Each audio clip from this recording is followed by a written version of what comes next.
TDP అధ్యక్షుడు చంద్రబాబు ముందుకు అనూహ్య ప్రతిపాదన వచ్చింది. మంత్రి లోకేష్ ను డిప్యూటీ సీఎంగా ప్రమోట్ చేయాలంటూ టీడీపీ పోలిట్ బ్యూరో సభ్యుడు శ్రీనివాసరెడ్డి కోరారు.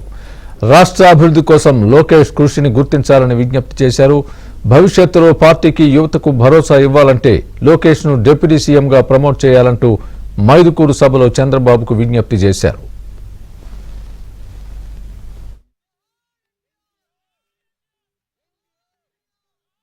ఒక కోరిక సార్, 43 సంవత్సరాల్లో తెలుగుదేశం పార్టీ ఆవిర్భవించిన తర్వాత 3వ తరం నేత మన పార్టీలోకి వచ్చారు, నారా లోకేష్ గారు.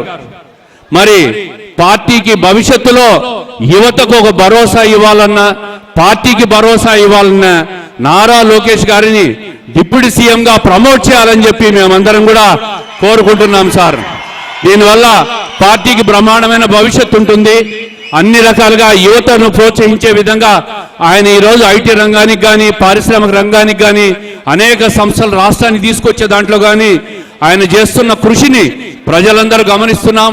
ఆయనను మరింత ఎలివేట్ చేసి పార్టీకి ఉజ్వల భవిష్యత్తు ఇచ్చే విధంగా తమరు చేస్తారని ఆశిస్తూ తప్పుగా మాట్లాడింటే మన్నించవలసిందిగా కోరుకుంటూ